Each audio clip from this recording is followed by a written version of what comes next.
अगर आपने हम टीवी का सुल्तान सलाहुद्दीन अय्यूबी देखा है तो शायद आप सोचते होंगे कि जो कुछ दिखाया गया है वो सब असली हिस्ट्री है।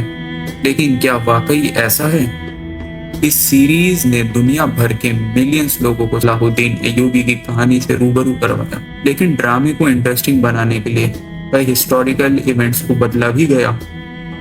आज की वीडियो में हम कंपेयर करेंगे इस टीवी सीरीज और असली हिस्ट्री को, और हम जानेंगे सुल्तान सलाहुद्दीन अय्यूबी की असली जिंदगी कैसी थी, ड्रामे में क्या चीजें बदली गईं और कौन सी चीजें वाकई हिस्टोरिकल रिकॉर्ड से मिलती हैं। तो चलिए शुरू करते हैं। सबसे पहले बात करते हैं असली सुल्तान सलाहुद्दीन अय्यूबी की। उनका असली नाम यूसुफ इब्ने अय्यूब था। उनका जन्म 1137 या 1138 के दरमियान तिकरित में हुआ था, जो आज के इराक का हिस्सा है। एक इंटरेस्टिंग बात यह है कि सलाहुद्दीन किसी रॉयल फैमिली में पैदा नहीं हुए थे। वो बचपन से सुल्तान नहीं थे और न ही उनके पास कोई बड़ा किंगडम था। उनके वालिद अय्यूब और उनके चाचा दोनों मिलिट्री सर्विस में थे। इसी एनवायरनमेंट में सलाहुद्दीन की परवरिश हुई। ड्रामा में हमें अक्सर लगता है कि सलाहुद्दीन बचपन से ही एक लेजेंडरी वॉरियर थे, लेकिन हिस्टोरिकल रिकॉर्ड्स बताते हैं कि उनकी पहचान सिर्फ तलवार चलाने से नहीं बनी। वो एक डिसिप्लिन लीडर, एडमिनिस्ट्रेटर और डिप्लोमेट भी थे। उन्होंने अपनी जिंदगी की शुरुआत सिपह सालारी से की और धीरे धीरे लीडरशिप हासिल की। अब सबसे इम्पोर्टेंट सवाल, क्या ड्रामा का हर कैरेक्टर और हर इवेंट हिस्टोरिकल है? जवाब है नहीं। हिस्टोरिकल ड्रामाज में अक्सर कई कैरेक्टर को मर्ज किया जाता है।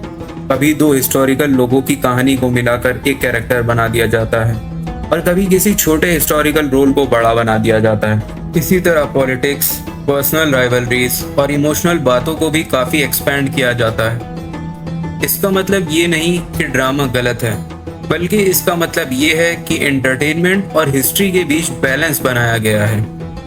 जब हम ड्रामा देखते हैं तो हमें एक सिनेमैटिक वर्जन मिलता है, और जब हम हिस्ट्री पढ़ते हैं तो हमें डिफरेंट हिस्टोरिकल सोर्सेस को कंपेयर करना पड़ता है। अगर सुल्तान सलाहुद्दीन की जिंदगी का सबसे इम्पोर्टेंट मिलिट्री मोमेंट देखा जाए तो वो बैटल ऑफ हित्तीन था।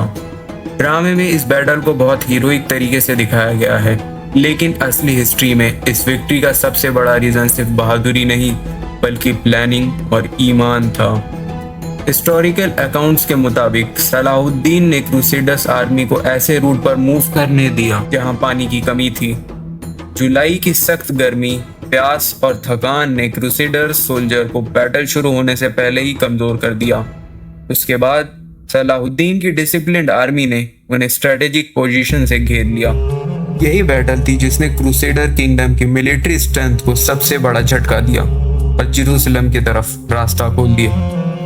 बैटल ऑफ हित्तीन के बाद सुल्तान सलाहुद्दीन ने एक के बाद एक सारे शहरों पर कंट्रोल हासिल किया।